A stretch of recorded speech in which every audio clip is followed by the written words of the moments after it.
What is the percent of change from 600,000 to 60,000? So the percentage change from 600,000 to 60,000. Let's write these numbers down below so that it's easier for us to understand what's happening.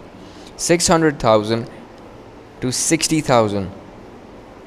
Now there's a decrease, and let's see by how much did this value decrease, or this number decreased. So we have 600,000, and if we subtract 60,000 out of it, what we are left with is, so the difference is, that's an E, difference equals to negative 540,000. So this is the difference between these two, and since the difference is negative, it's very, very clear that the number is decreasing in value.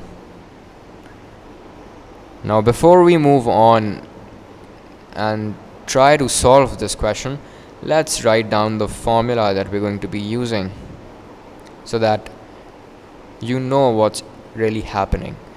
Now the formula that we're going to use is, and we've discussed this in earlier videos as well, so difference over the original number, or the number that we started off with. Now the original number, this number is always the number before this 2. So in this question it's 600,000, so the original number is 600,000. So we have this fraction, and since we're dealing with percentages, we multiply this fraction by 100, and that is going to give us the percentage change.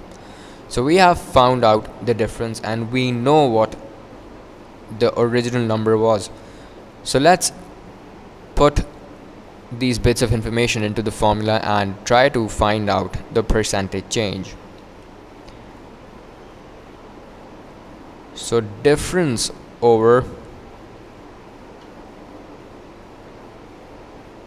the original number multiplied by 100.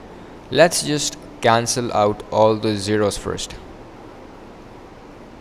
So 4 and 4, and we have the 0 which we can cancel out with this. Now we're left with 54 and 10, so we can multiply 54 by 10, and since the denominator for 10 is just 1, if we multiply 6 by 1, what we get is 6.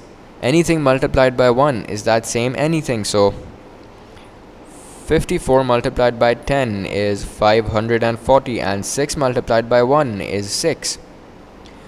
So 540 divided by 6. Now let's see